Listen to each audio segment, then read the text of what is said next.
6 August নয়, উদ্বোধনের দিনই সবার জন্য খুলে দেয়া হলো জুলাই গণ অভ্যুত্থান স্মৃতি জাদুঘর। যদিও প্রবেশ নিয়ে দিনভর ছিল নানা নাটকীয়তা, কর্তৃপক্ষের সিদ্ধান্ত নিয়ে ক্ষোভ জানান জুলাই যোদ্ধা ও শহীদ পরিবারের সদস্যরা।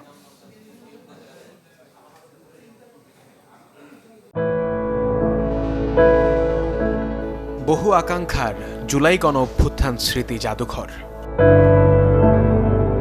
গণভবনের প্রতিটি কোণ যেন বলে যায় টানা ৩৬ দিনের আন্দোলনের গল্প, দেয়াল জুড়ে জীবন্ত বর্ষা বিপ্লবের ইতিহাস। শুধু ২৪শে জুলাই নয়, দীর্ঘ ১৭ বছরের দমন পীড়নের প্রদর্শনী জাদুঘরে যোগ করেছে ভিন্ন মাত্রা। তাই তো বারণ না মেনে উদ্বোধনের প্রথম দিনই পরিবার পরিজন নিয়ে হাজির নানা শ্রেণী পেশার মানুষ। ভবিষ্যৎ প্রজন্ম যেন দেখতে পারে যে আমাদের একটা ১৬-১৭ বছর একটা স্বৈরশাসক ছিল, সে কীরকম অত্যাচার নির্যাতন এই জনগণের উপর করত।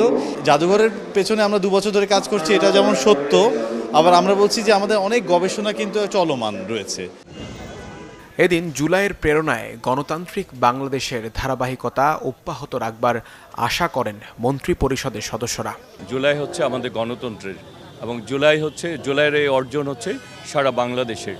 সুতরাং সারা বাংলাদেশের মানুষ জুলাইকে ধারণ করে দায়িত্বটুকু আমরা কখনো যেন এড়িয়ে না যাই, তাদের পাশে থাকি এবং তাদের স্মৃতিকে ধরে রেখেই ভবিষ্যৎ পথটা পাড়ি দিই।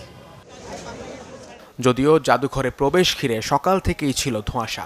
প্রধানমন্ত্রী উদ্বোধনের পর কেন এটি সবার জন্য উন্মুক্ত করা হলো না তা নিয়েও ক্ষোভ জানান কেউ কেউ। আমার ছেলে 19শে জুলাইতে গুলি খেয়েছে, 20শে জুলাইতে মারা গেছে, তাহলে কেন আমরা শহীদ পরিবার হয়ে কেন আমরা এখানে আসতে পারবো না? আজকে আমরা দেখতে পারলাম না, ফ্যামিলি নিয়ে আসলাম, কিন্তু বাচ্চা সবার মন খারাপ। আগেই বলা হয়েছিল 6 আগস্ট থেকে সবার জন্য উন্মুক্ত হবে প্রাঙ্গণ।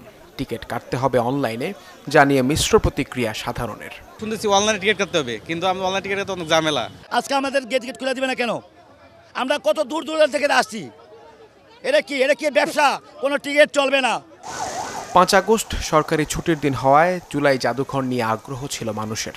সেখানে একটি বিজ্ঞপ্তি দিয়ে দুপুরে জুলাই যোদ্ধা ও গণমাধ্যম কর্মীদের প্রবেশের কথা জানায় কর্তৃপক্ষ। সেই অপেক্ষা শেষ হয় বিকেলে। বৃষ্টিতে ভিজে অপেক্ষা করতে দেখা যায় জুলাই আহত ও শহীদ পরিবারের সদস্যদের। মুহাজির হক, চ্যানেল 24, ঢাকা।